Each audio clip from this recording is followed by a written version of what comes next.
ಮಂಗಳೂರಿನಲ್ಲೇ ವ್ಯಾಸಂಗ ಮಾಡುತ್ತಿದ್ದ ಮೂವರು ಯುವತಿಯರು ಮೂವರು ಯುವಕರೊಂದಿಗೆ ಬೆಳ್ತಂಗಡಿ ತಾಲೂಕಿನ ಜಲಪಾತದ ಬಳಿ ತೆರಳಿದ್ದು, ಈ ಸಂದರ್ಭ ಯುವಕರು ಜತೆಗಿದ್ದ ಯುವತಿಯರ ಜತೆ ಅನುಚಿತವಾಗಿ ವರ್ತಿಸಿ ಲೈಂಗಿಕ ಕಿರುಕುಳ ನೀಡಿದ ಘಟನೆ ನಡೆದಿದೆ.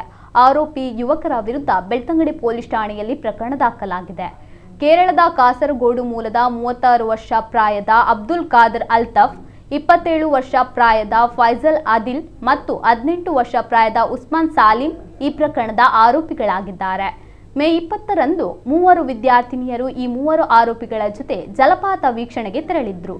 ಅಲ್ಲಿ ಯುವಕರು ತಮ್ಮೊಂದಿಗಿದ್ದ ಯುವತಿಯರೊಂದಿಗೆ ಅನುಚಿತವಾಗಿ ವರ್ತಿಸಿ ಲೈಂಗಿಕ ಕಿರುಕುಳ ನೀಡಿದ ವೇಳೆ ಸಂತ್ರಸ್ತ ಯುವತಿಯರು ಪ್ರತಿರೋಧ ತೋರಿದ್ದಾರೆ. ಆಗ ಸ್ಥಳದಲ್ಲಿದ್ದ ಜನರು ಯುವಕರನ್ನು ತಡೆದು ಬೆಳ್ತಂಗಡಿ ಪೊಲೀಸ್ ಠಾಣೆಗೆ ಮಾಹಿತಿ ನೀಡಿದ್ದಾರೆ.